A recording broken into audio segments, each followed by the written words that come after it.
Kayamkulam MSM കോളേജിൽ SFI പ്രവർത്തകനെ വധിക്കാൻ ശ്രമിച്ച കേസിൽ 6 ക്യാമ്പസ് ഫ്രണ്ട് പ്രവർത്തകർക്ക് 5 വർഷം തടവ് ശിക്ഷ. മാവേലിക്കര ഫാസ്റ്റ് ട്രാക്ക് കോടതിയുടേതാണ് വിധി. 15 വർഷത്തിന് ശേഷമാണ് വിധി വരുന്നത്. നിഷ ദിലീപ് ചേരുന്നുണ്ട് വിവരങ്ങളുമായി. നിഷ, ഇതുമായി ബന്ധപ്പെട്ടുള്ള വിശദാംശങ്ങൾ എന്തൊക്കെ?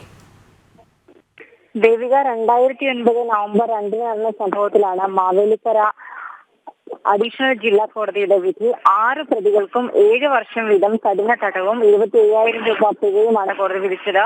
MSM കോളേജിലെ 2ാം വർഷ ബിരുദ വിദ്യാർത്ഥിയും SFIയുടെ കായംകുളം ഏരിയ കമ്മിറ്റി അംഗവുമായ സജിത്തിന് നേരെയായിരുന്നു അന്നത്തെ ക്യാമ്പസ് ഫ്രണ്ട് പ്രവർത്തകരുടെ വധശ്രമം ഉണ്ടായത്.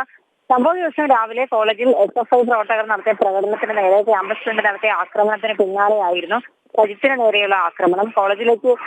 കോളേജിൽ നിന്നും വീട്ടിലേക്ക് പോകുന്ന വഴി കായംകുളം പോലീസ് സ്റ്റേഷന് സമീപം വെച്ച് ക്യാമ്പസ് ഫ്രണ്ട് ഏരിയ പ്രസിഡന്റായ BK നിയാസ്, സെക്രട്ടറിയായ റിയാസ്, മറ്റു പ്രവർത്തകരായ നജീബ്, നിജി, അൻസാരി, അൻഷാദ് എന്നിവർ ചേർന്ന് സജിത്തിനെ വെട്ടി പരിക്കേൽപ്പിക്കുകയും ഒപ്പം തന്നെ കൈപ്പത്തി വെട്ടിമാറ്റുകയും ചെയ്തു. ആക്രമണത്തിൽ 19ഓളം വെട്ടേറ്റ സജിത്തിന്റെ ഇടത് കൈപ്പത്തിയാണ് അറ്റുപോയത്. പിന്നീട് മണിക്കൂറുകൾ നീണ്ട ശസ്ത്രക്രിയയിലൂടെയാണ് ഈ കൈപ്പത്തി തുന്നിച്ചേർത്തത്.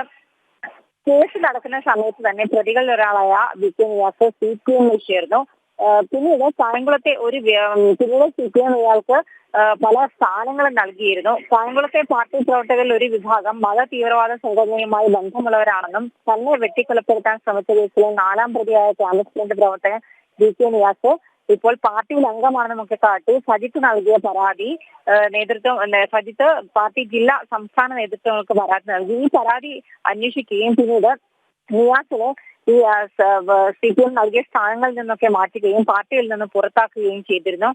മാത്രമല്ല, ഈ വ്യാജ സർട്ടിഫിക്കറ്റ് കേസിൽ അറസ്റ്റിലായ നിഖിൽ തോമസിന്റെ അടുത്ത സുഹൃത്തു കൂടിയാണ് ഈ നിയാസ്. നിഖിൽ തോമസുമായുള്ള അടുപ്പത്തെ തുടർന്ന് പലതവണ നിയാസിനെ പോലീസ് ചോദ്യം ചെയ്തിരുന്നു. എന്തായാലും ഈ കായംകുളത്ത് SFI പ്രവർത്തകനെ വെട്ടിക്കൊലപ്പെടുത്താൻ ശ്രമിച്ച കേസിൽ 15 വർഷത്തിന് ശേഷമാണ് നിർണായകമായ ഒരു വിധി വരുന്നത്. പ്രോസിക്യൂഷന് വേണ്ടി അഡീഷണൽ പ്രോസിക്യൂട്ടർ K സജികുമാറും മുൻ public prosecutor advocate P Santhosh എന്നിവരാണ് ഹാജരായത്.